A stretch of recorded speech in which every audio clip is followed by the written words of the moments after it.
Stands takes a lot of time.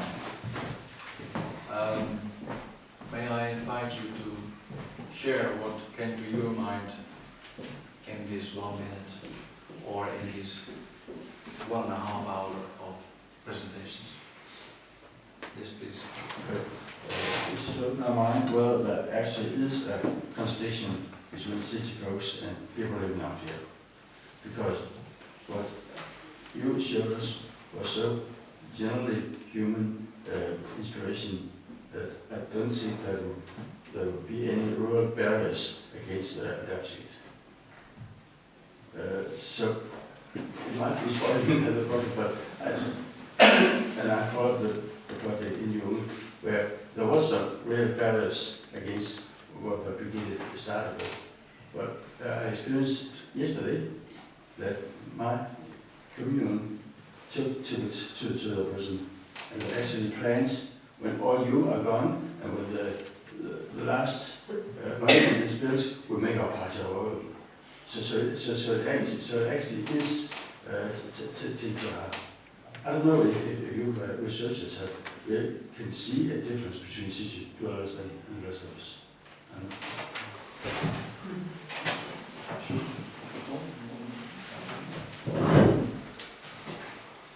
Please. Yeah, I was really reflecting on this idea in the first presentation between the ideal values that we have and then the challenge of living in the real life. And you showed that research from farmers, but it feels to me in the work that I've done and in my own life that that's a universal challenge. And that what you've created, and I think what artists and what other people can do, and in everything you've spoken about, is this place for reflection that involvement in observing or mapping or reflecting allows us to do, which is to see ourselves and to really connect with what are our values and then how we're living, and the space between this, the journey between this, is something that I think I work with, but that all of us, it's very common. It's not just a farmer issue. So that was really that resonated with me as well.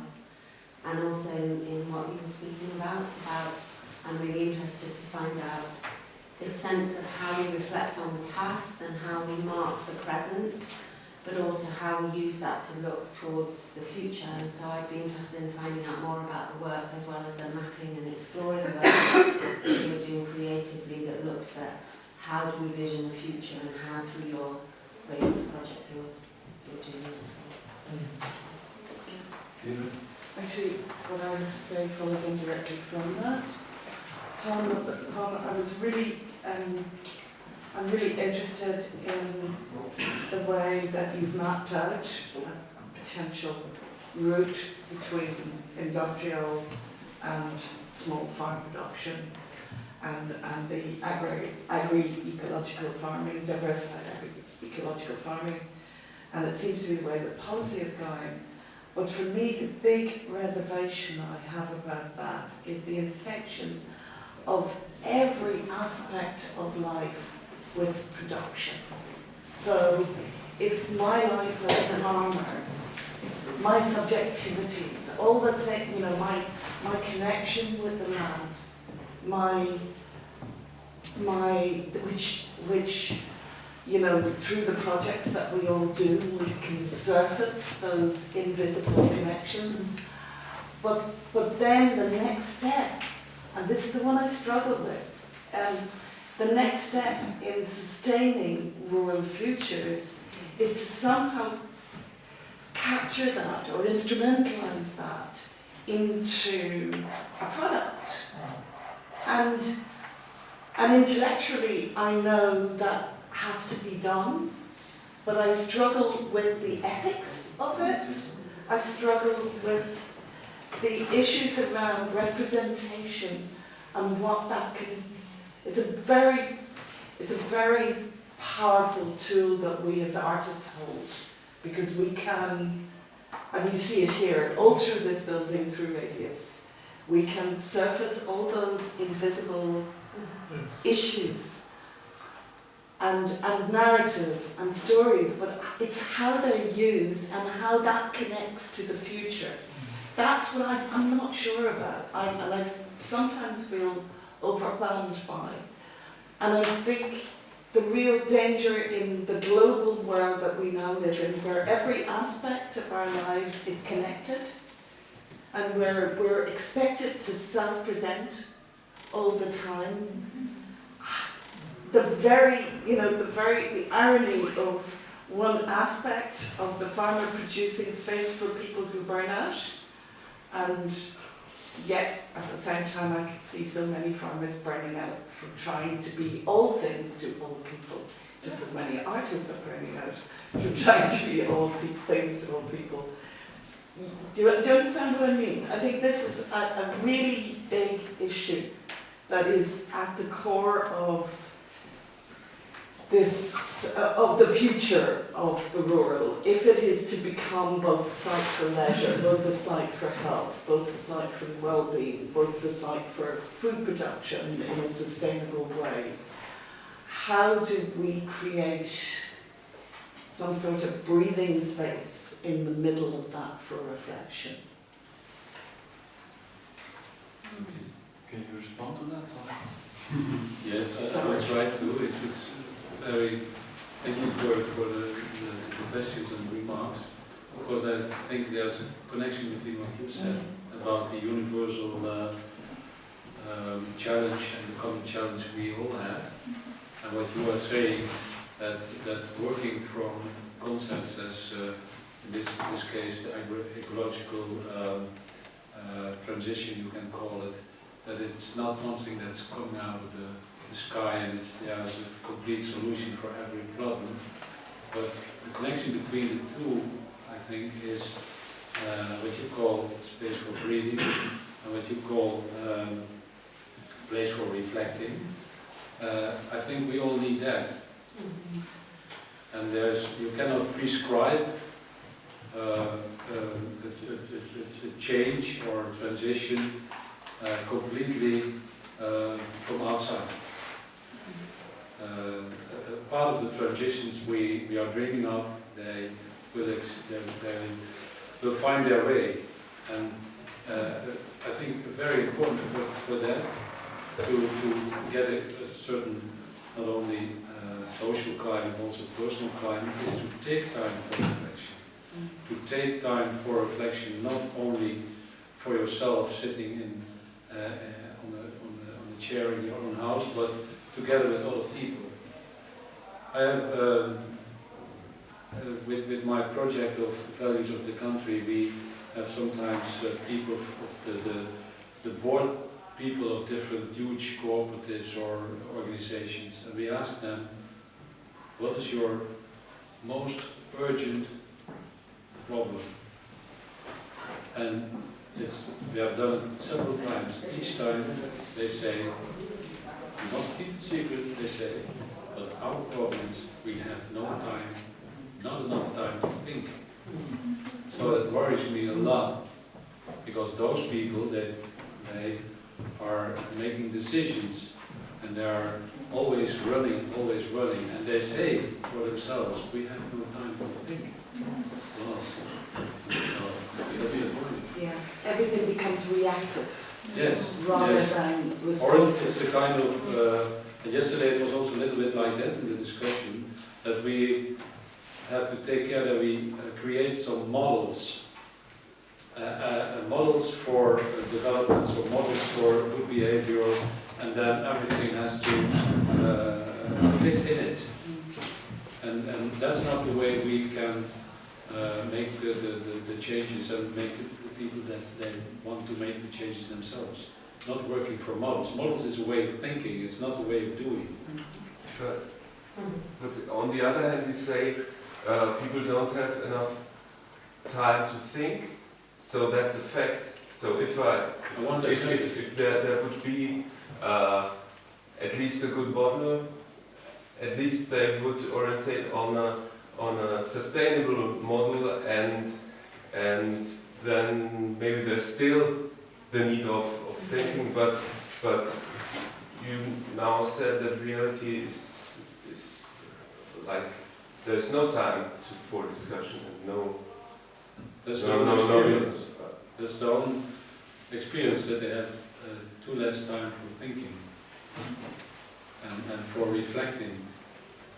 And they are together when they say that, and when I am saying that, or you are saying that, we express also that we want to have time to reflect and to think about it, to have more time.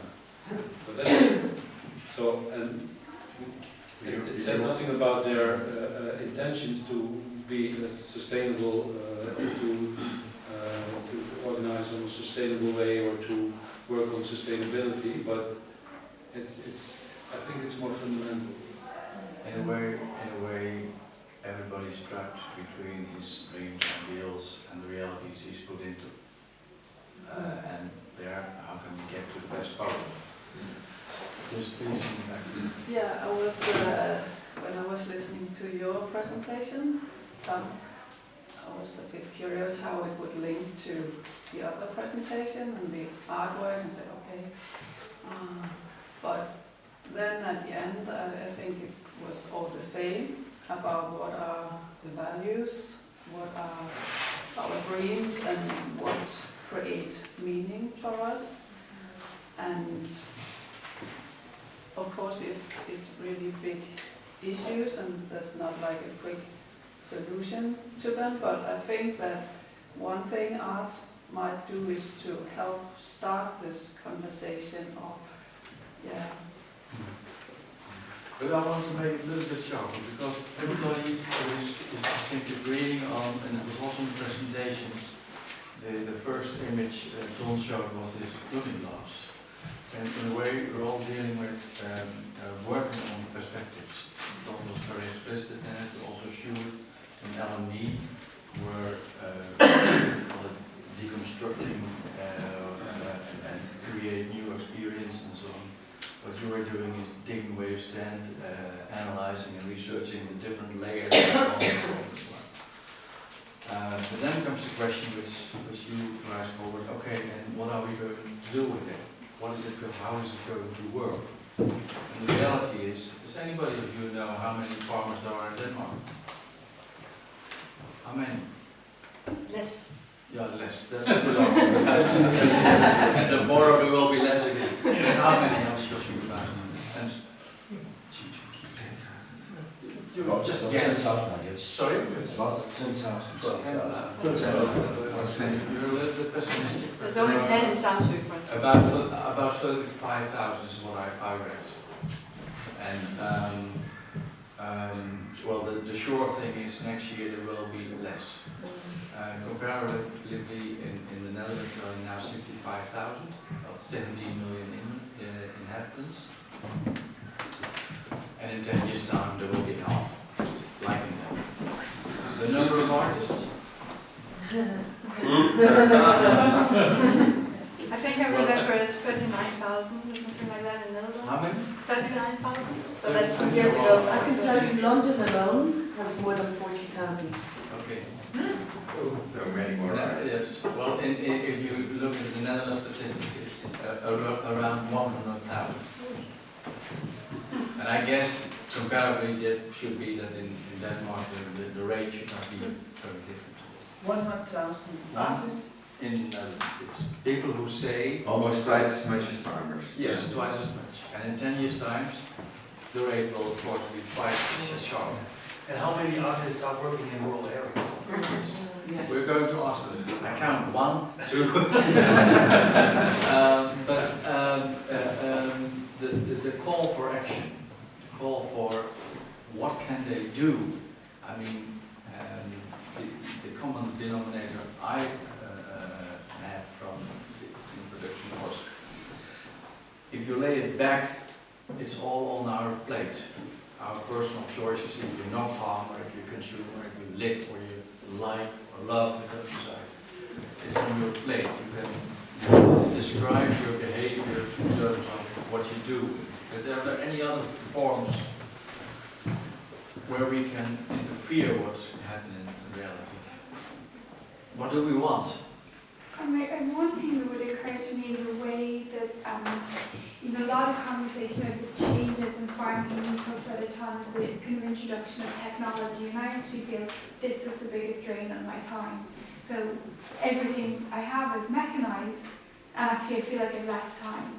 And I actually think that we have to reflect on, a kind of value that we have on labour and on mechanisation and digitalisation, and how that kind of is part of the way that we work. And I think that, that as artists or as farmers, that relationship that we have to technology and being very, like we're on the precipice of the fourth industrial revolution that's going to take away not the blue collar jobs, but this time the white collar job. And there's going to be a whole lot more people who are looking for different kinds of work in the world. And maybe there's an opportunity within that. I really liked on your presentation when you were talking about like diversifying. And I feel like there's a kind of impulse to specialise. We all specialise in our own areas, and actually, if we can diversify and kind of occupy, all of us new redundant workers in the next 50 years, kind of occupy that space of like, I don't know if I'm describing that right correctly, but like use to actually claim that time that we now have through mechanisation and through industrial, the fourth industrial revolution, and use that to kind of shift the relationship between labour and production. But I'm going to make you picture a little bit darker. Or what you also see is that these new technologies increase the speed of the enlargement of scale in the rural areas and in agriculture. It's hard, yeah. That's not to say that it's only a minus development. No, there's a minus side. I wondered whether we were caught in a dilemma like Stijn van Akker, the one person who was in play last night. Most of us have seen it, I think. He was dreaming of the Chinese to eat more pig, but in the end the Chinese bought his farm and his debts. What we see around here is also that, not necessarily Chinese, but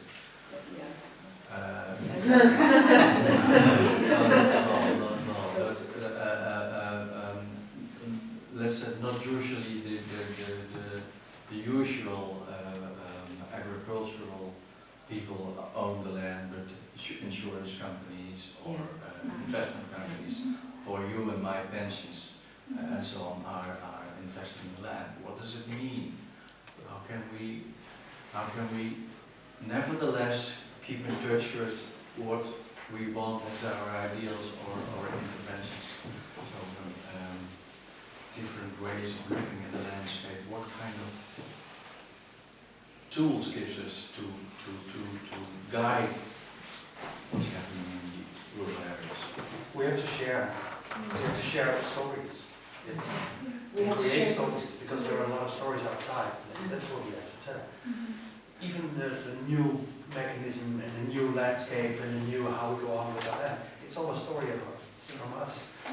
We have to tell it. And that's what I miss in Tom, his talk. Indeed, you're also saying, I miss the how do we tell our story? How we make new stories?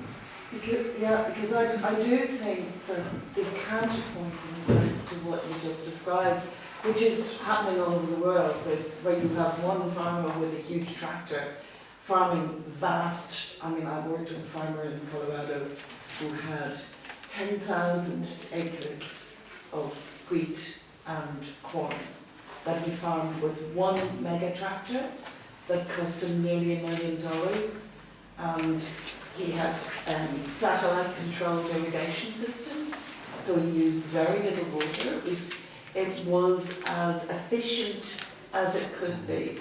But that drive by kind of high modernist thinking towards extreme efficiency, how that's playing out, and we see it here in Ostend.